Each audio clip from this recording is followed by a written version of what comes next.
దేశంలో రైల్వే శాఖ మంత్రి ఎవరో ఎవరికీ తెలియదని, ఎందుకంటే ప్రధాని మోడీనే అన్ని మినిస్ట్రీస్లు చూస్తారని ప్రజాశాంతి పార్టీ అధ్యక్షులు కేఏపాల్ విమర్శించారు. ఒడిశాలో జరిగిన రైలు ప్రమాద ఘటనపై శనివారం కేఏపాల్ స్పందించారు. ఘటన జరగడం చాలా దురదృష్టకరమని, వందలాది మంది చనిపోవడం బాధాకరమన్నారు.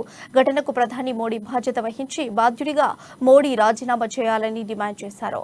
బాధ్యులైన సంబంధిత అధికారులందరినీ విధుల నుంచి తొలగించాలని డిమాండ్ చేశారు.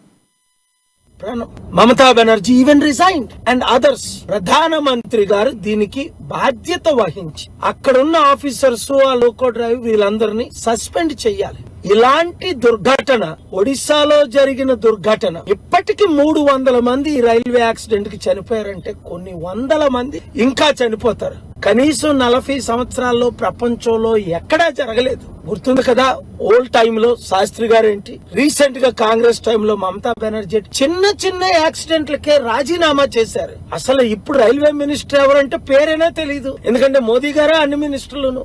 అసలు ఆయనే దీనికి రాజీనామా చేయాలి. దేశం ఏమైపోతుంది. లూప్ లైన్ లో ఎందుకు మెయిన్ లైన్ లోకి వెళ్ళింది ఎక్స్ప్రెస్. కనుక మిత్రులారా, మీకు అర్థమైందా? లైఫ్ కి విలువ లేకపోయింది మన దేశంలో. ఎవడైనా చేస్తే 1,00,000, 2,00,000, 3,00,000 ప్రకటిస్తారు. మార్పు రావాలి, మార్పు కావాలి. ఆ మార్పు మనమే తేవాలి.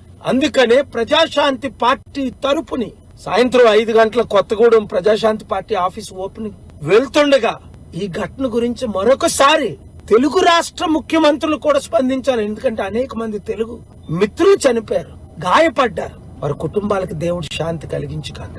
ఇలాగే దేశం సర్వనాశనం